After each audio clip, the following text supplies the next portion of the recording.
సభాయ నమః. ఈనాడు కార్యక్రమానికి విచ్చేసినటువంటి ప్రింట్ మీడియా, ఎలక్ట్రానిక్ మీడియా పత్రికా సోదరులందరికీ కూడా నమస్సుమాంజలు.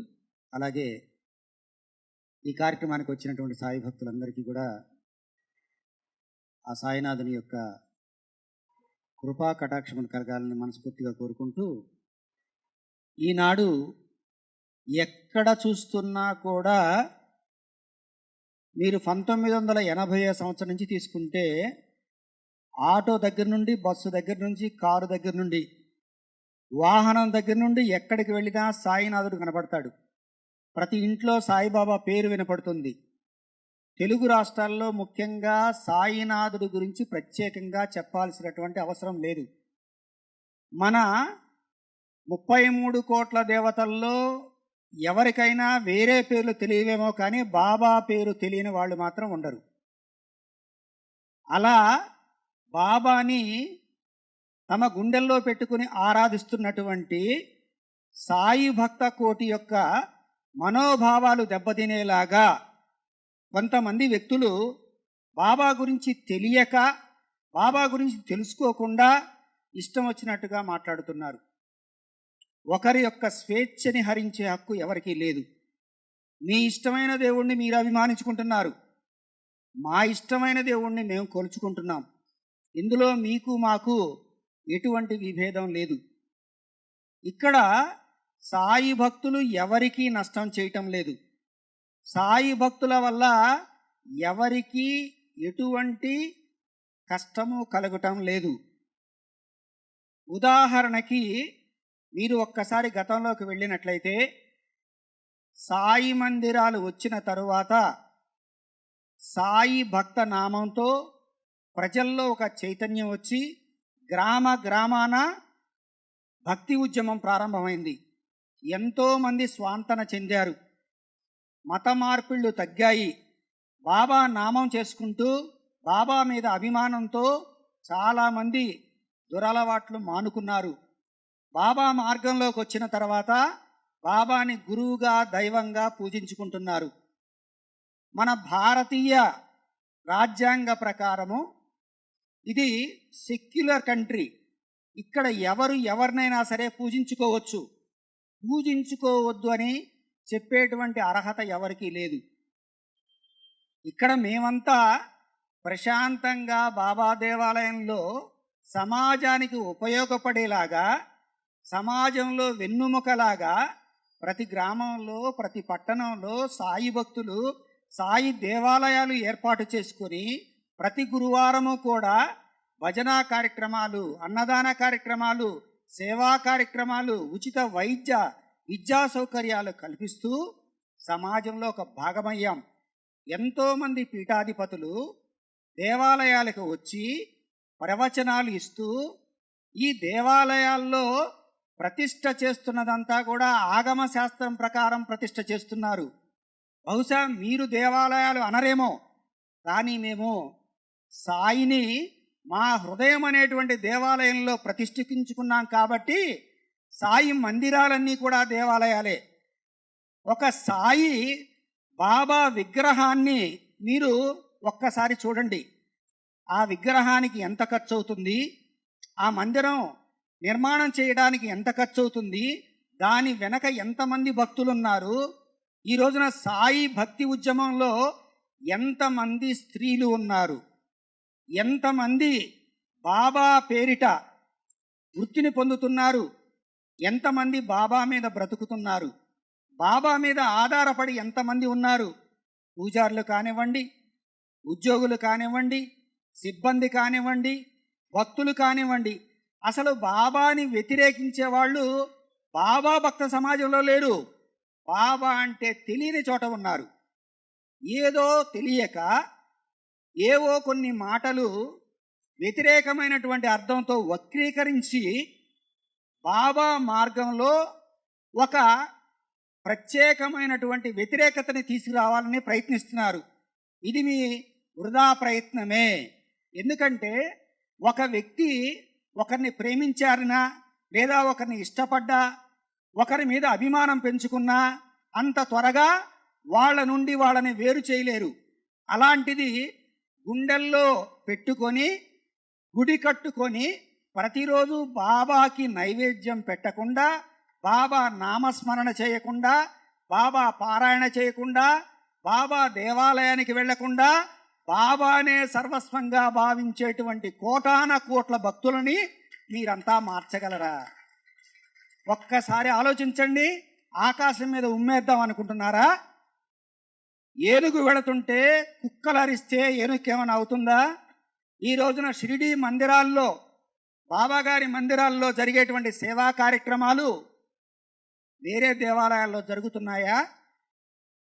మేము గొప్పగా చెప్పుకుంటున్నాం. మన సనాతన ధర్మంలో గురువు చెప్పినటువంటి బోధల్ని ఆచరించటం ఒక ధర్మం. బాబా చెప్పినటువంటి ధర్మం 10 మందికి ఉపయోగపడటం. మానవత్వమే సాయి తత్వం. సాయి ఎవరి మీద కొట్లాట పెట్టుకోమని లేదు. బాబా చెప్పినటువంటి మాటలు శ్రద్ధ సబూరి. మేము బాబా అంటే విశ్వాసంతో ఉన్నాం. బాబా చెప్పినటువంటి మార్గాన్ని అనుసరిస్తూ సహనంగా ఉన్నాం. కానీ ఇప్పుడు మీరు చేస్తున్నటువంటి ఈ అసత్య ప్రేలాపనల వలన ఈ సహనాన్ని మరి దాటి బాబా భక్తులు రోడ్డు మీదకి వస్తే ఎలాంటి పరిస్థితులు వస్తాయో ఒక్కసారి ఆలోచించండి. హిందూ ధర్మంలో ఎప్పుడైనా బాబా భక్తుల వల్ల ఏమైనా ఆటంకాలు జరిగాయా? మనం చేసుకునేటువంటి ప్రతి పండగ బాబా దేవాలయంలో జరుగుతుంది. బాబా దేవాలయంలో అందరూ దేవీ దేవతల విగ్రహాలు ఉంటారు. బాబా దేవాలయంలో అందరినీ కూడా పూజిస్తూ ఉంటారు. ఒకరిని ఎక్కువ ఒకరిని తక్కువ కాదు. బాబాలో అందరి దేవీ దేవతల స్వరూపాలని చూసుకుంటున్నారు. నీకొచ్చిన నష్టం ఏమిటి? బాబా దేవాలయానికి వెంకటేశ్వర స్వామి భక్తులు వస్తున్నారు, రాముల వారి భక్తులు వస్తున్నారు, ఆంజనేయ స్వామి భక్తులు వస్తున్నారు, అమ్మవారి భక్తులు వస్తున్నారు. అలాగే పీఠాధిపతులు వచ్చి ప్రతిష్టలు చేసి బాబాని గురువుగా ప్రోత్సహించి తెలుగు రాష్ట్రాల్లో ఈ రోజున అందరి హృదయాలలో బాబాని నింపుకునేలా చేశారు. ఎంతోమంది ప్రవచనకారులు ప్రత్యేకంగా బాబా అంటే సాక్షాత్తు పరబ్రహ్మ స్వరూపము, దత్తాత్రేయ స్వరూపము, బాబాని ఆరాధించండి అన్నారు. గురు పౌర్ణిమ ఉత్సవం వచ్చిందంటే వేరే దేవాలయాల్లో ఎక్కడైనా గురు పౌర్ణిమ వైభవం చూశారా? బాబా దేవాలయాల్లో గురు పౌర్ణమి వైభవం ఎలా జరుగుతుంది? ఈ యొక్క హిందూ ధర్మంలో అనేక మంది గురువులు బాబాలో గురువుని చూసుకొని గురుతత్వాన్ని ప్రచారం చేస్తూ బాబా యొక్క భక్తి మార్గంలో, గురు మార్గంలో ఒక సద్గుణాలను పెంపొందించే విధంగా బాబా యొక్క బోధనల్ని సమాజంలోకి తీసుకువెళుతూ ప్రశాంతంగా బాబా మందిరాలు నిర్వహించబడుతున్నాయి.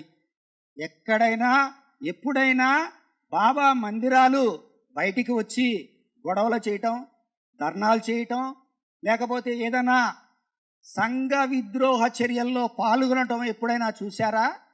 అసలు బాబా భక్తుల వల్ల, బాబా మందిరాల వల్ల మీకు వచ్చిన బాధ ఏమిటి? మేము సమాజంలో జరుగుతున్నటువంటి ఏ కార్యక్రమానికైనా సహాయం చేస్తున్నాం. వినాయక చవితి వస్తే వినాయక చవితి జరుపుతున్నాం. ఏదైనా అమ్మవారి పండగ వస్తే, విజయదశమి వస్తే ఘనంగా విజయదశమి చేస్తున్నాం. అలాగే శ్రీరామనవమి ఉత్సవం చేస్తున్నాం, గురు పౌర్ణమి ఉత్సవాలు చేస్తున్నాం. అందరినీ కలుపుకొని పోతున్నాం. ఎవరిని విమర్శించటం లేదు. ఏ ఒక్కరిని పేరు పెట్టి ఏ దేవీ దేవతల్ని మేము విమర్శించటం లేదు. బాబా అంటే సకల దేవతా స్వరూపుడుగా నమ్మకం ఉన్న వాళ్ళు కొలుస్తున్నారు. కొంతమంది గురువుగా భావిస్తున్నారు, కొంతమంది సాధువుగా భావిస్తున్నారు. మరి అటువంటి బాబా పట్ల సమాజంలో అనేక మందికి మార్పు తీసుకొచ్చినటువంటి బాబాని మీరు ఈ రోజున బజార్లోకి తీసుకొచ్చి బాబాని సాయిబు అంటారా? ఎక్కడన్నా ఎవరైనా ఒక్కసారి ఆలోచించండి. బాబా ఒక పాడుబడినటువంటి మసీదును తీసుకొని, మసీదు అంటే ఏమిటండి? నిత్యము కూడా అక్కడ ఏం జరుగుతుంది? ప్రార్థన జరుగుతుంది. మన దేవాలయంలో ధూపదీప నైవేద్యాలు ఎలా జరుగుతాయో ప్రతినిత్యము ప్రార్థన జరిగేదాన్నే మసీదు అంటారు. అలాంటిది బాబా ఒక పాడుబడినటువంటి మసీదును తీసుకొని దానికి ద్వారకామాయి అని పేరు పెట్టి అక్కడ దునిని వెలిగించి తులసి కోటను పెట్టి వచ్చినటువంటి భక్తుల్ని ప్రతిరోజు కూడా ఆశీర్వదిస్తూ బాబాకి పూజ చేస్తూ హారతిలుస్తున్నారు.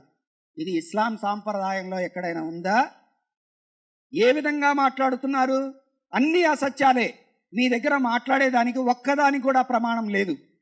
మేము ఈ రోజున సభాముఖంగా మీరు చేస్తున్నటువంటి అసత్య ప్రచారాలని ఐక్యవేదిక తరపున ఐక్యంగా ఖండిస్తున్నాం. ఇక నుంచి ఎవరైనా సరే అసత్య ప్రచారాలు చేసినట్లయితే పరిణామాలు తీవ్రంగా ఉంటాయని హెచ్చరిస్తూ ఈ అవకాశం ఇచ్చినటువంటి మా బృందానందరికీ ఐక్యవేదికకు కృతజ్ఞతలు తెలియజేస్తూ మీడియా మిత్రులకి నమస్కరిస్తూ ధన్యవాదాలు తెలియజేస్తూ నేను మీ ముందు సెలవు తీసుకుంటున్నాను.